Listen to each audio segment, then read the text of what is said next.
নমস্কার বন্ধুরা, আমি আজকে একটা রেসিপি নিয়ে চলে এসেছি। মৌরলা মাছের রেসিপি।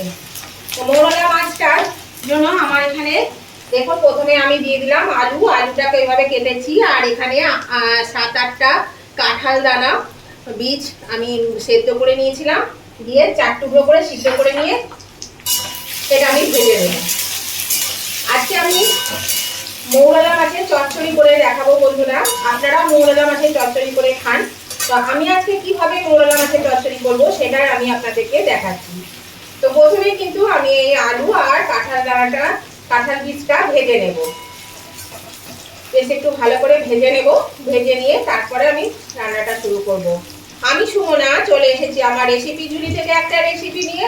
আশা করি আপনারা সকলে ভালো আছেন, সুস্থ আছেন। আমার পরিবারে আমার সকল বন্ধুদেরকে স্বাগত জানিয়ে আমি আজকে রেসিপি শুরু করছি। আজকে এই মৌরলা মাছের চচ্চড়ি বন্ধুরা খেতে কিন্তু খুবই ভালো লাগে।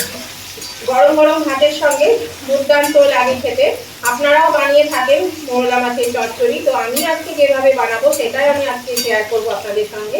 তো সেই জন্যে প্রথমে আমি আলু আর কাঁঠাল বীজগুলো একটু ভেজে নিই, তারপরে আমি আবার আসছি। আলু আর কাঁঠাল বীজ ভাজা হয়ে গেছে বন্ধুরা, আমি তেল থেকে ছেঁকে তুলে নিচ্ছি।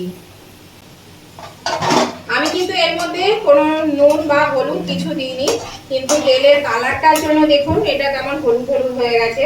এই তেলের মধ্যে আমি রান্না করব, এর মধ্যে কিন্তু কোনো ফোড়ন লাগবে না। এখানে আমি মিডিয়াম সাইজে 2টো পেঁয়াজকে কুচি করে নিয়েছি, সরু সরু করে লম্বা করে কুচি করে নিয়েছি। এই পেঁয়াজটা আমি এর মধ্যে দিয়ে দিলাম।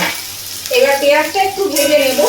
পেঁয়াজটা ভাজতে ভাজতে পেঁয়াজের সঙ্গে এই যে আমি মৌরলা মাছ দিয়ে দিচ্ছি। এই মাছটাও কিন্তু পেঁয়াজের সঙ্গে ভাজা হবে। এটা কিন্তু মাছটা আলাদা করে ভেজে তুলে রাখার কোনো প্রয়োজন নেই। এই পেঁয়াজের সঙ্গে মাছটা ভেজে নেবেন। এটা একটু ভাজা হোক। দেখুন বন্ধুরা, মাছটা একটু ভেজে নিয়েছি। এবার আমি এর মধ্যে এই যে ভেজে রাখা আলু আর কাঁঠাল বীজটা দিয়ে দিলাম। আর দিয়ে দিলাম এখানে একটা ছোট সাইজের টমেটোকে সরু সরু লম্বা করে কুচি করে নিয়েছি, টমেটোটা দিয়ে দিলাম। এখানে ঝালের জন্য 1/2 চামচ শুকনো লঙ্কা গুঁড়ো দিয়ে দিলাম। আর দিয়ে দিচ্ছি পরিমাণ মতো নুন আর হলুদ। এবার আমি এটা দিয়ে ভালো করে একটু নাড়াচাড়া করে নেব।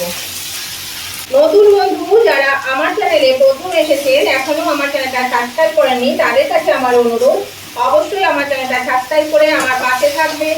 আর পাশে থাকা বেলটা অবশ্যই ক্লিক করে দেবেন, তাহলে আমি যখনই আমার নতুন নতুন ভিডিও আপলোড করব সাথে সাথে নোটিফিকেশন আপনাদের মোবাইলে পৌঁছে যাবে। আর সবার আগে আপনারা আমার ভিডিও দেখতে পাবেন। আর আমার উভয় বন্ধুদের কাছে রিকোয়েস্ট, আজকের এই রেসিপিটা দেখতে দেখতে যদি পছন্দ হয়ে থাকে তাহলে লাইক দিতে ভুলে গিয়ে থাকলে একটা লাইক বাটনটা একটু প্রেস করে দেবেন। আপনাদের একটা লাইক আমাকে এগিয়ে নিয়ে যেতে অনেকটা সাহায্য করে।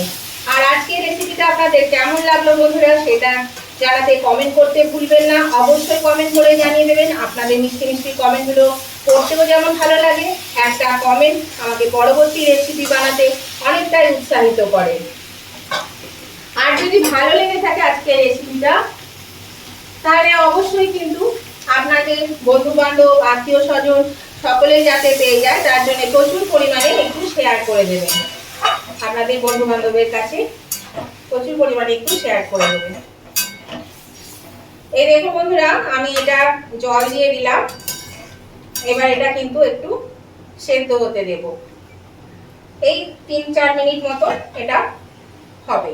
এই দেখুন বন্ধুরা, ঝোলটা ফুটতে শুরু করেছে। আমি ঢাকা দিয়ে দিয়েছিলাম। এর মধ্যে সামান্য একটু মিষ্টি দিয়ে দিচ্ছি। আর দিয়ে দিচ্ছি এখানে 5-6টা কাঁচা লঙ্কাকে চিড়ে নিয়েছি। এই লঙ্কা চেরাটা আমি এর মধ্যে দিয়ে দিলাম। এটাকে আলতো করে একটু নেড়ে দিলাম, দিয়ে আমি এটা আবার ঢাকা দিয়ে দিচ্ছি। দেখুন বন্ধুরা, আমি ঢাকাটা খুলে দিচ্ছি। এগুলো কিন্তু সব সেদ্ধ হয়ে গেছে, আলু টালু জানেন। আর কাঁঠাল বীজটা তো সেদ্ধ হয়েছিল। এই দেখুন আলু সেদ্ধ হয়ে গেছে। আর মাছ তো হবে, মাছ তো নরম মাছ, একদম মাছ সেদ্ধ হয়ে যাবে। এটা কিন্তু বেশি ঝোল হবে না, বেশ একটু এরকমই মাখা মাখা টাইপের হবে। আমি এবার গ্যাসটা বাড়িয়ে দিলাম। এবার আমি এর মধ্যে একটু ধনেপাতা দিয়ে দিচ্ছি। ধনে পাতাটা দিলে তো এর স্বাদটা বদলেই যাবে, দারুণ টেস্ট হবে। আর দেখলেন তো বন্ধুরা, এর মধ্যে কোনো মশলাপাতি নেই, কিচ্ছু নেই, একদম সিম্পল একটা রান্না, খুব সহজ, খুব তাড়াতাড়ি কিন্তু রান্নাটা হয়ে যায়। আর খেতেও কিন্তু বন্ধুরা অসাধারণ লাগে, দুর্দান্ত স্বাদের হয়, গরম গরম ভাতের সঙ্গে একদম জমে যাবে। আর এতে ফোড়নের কোনো ব্যবহার নেই, কোনো ফোড়ন নেই, কোনো মশলা নেই, শুধু পেঁয়াজ আর আলু দিয়ে এই রেসিপিটা হয়ে গেল কত তাড়াতাড়ি। এবার আমি এটা তুলে নেব, আমি গ্যাসটা অফ করে দিচ্ছি বন্ধুরা, এবার আমি এটা তুলে নিচ্ছি। তাহলে আজকের এই রেসিপিটা আপনাদের কেমন লাগলো বন্ধুরা, অবশ্যই লাইক শেয়ার কমেন্ট করে জানাতে ভুলবেন না।